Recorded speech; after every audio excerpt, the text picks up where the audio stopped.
তৃতীয় দফা লোকসভা ভোটের আগে ফের কংগ্রেস দলে বড় ধাক্কা। এবার কংগ্রেস দল ছাড়লেন ছত্তিশগড়ের নেত্রী তথা দলের সর্বভারতীয় মুখপাত্র রাধিকা খেরা। একই সঙ্গে কংগ্রেস দলের প্রাথমিক সদস্য পদ থেকেও ইস্তফা দিলেন তিনি। নির্বাচনের মাঝে আচমকা তার দলত্যাগ।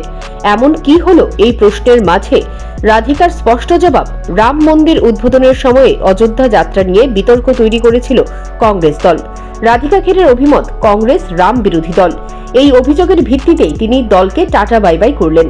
দলের উদ্দেশ্যে নিজের ইস্তফা পত্রে রাধিকা লিখেছেন, রামের দর্শন মিললে সব হিন্দুরা তাদের জীবন ধন্য বলে মনে করেন, কিন্তু কিছু কিছু লোকের বিরোধিতা করছেন।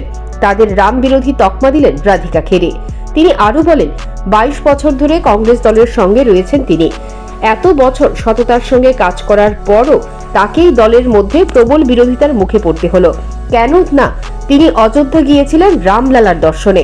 তিনি পুণ্য করতে গেলেন আর দল এটাকে নিয়ে নোংরা রাজনীতি করলো।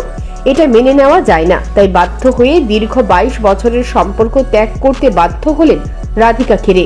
ভোটের মাঝে কংগ্রেসের একের পর এক নেতা নেত্রীর এইভাবে পদত্যাগ, রাজনীতির অঙ্গনে বিষয়টা নিয়ে এখন উঠছে অবিরাম প্রশ্ন। Bureau report, news prime Tripura.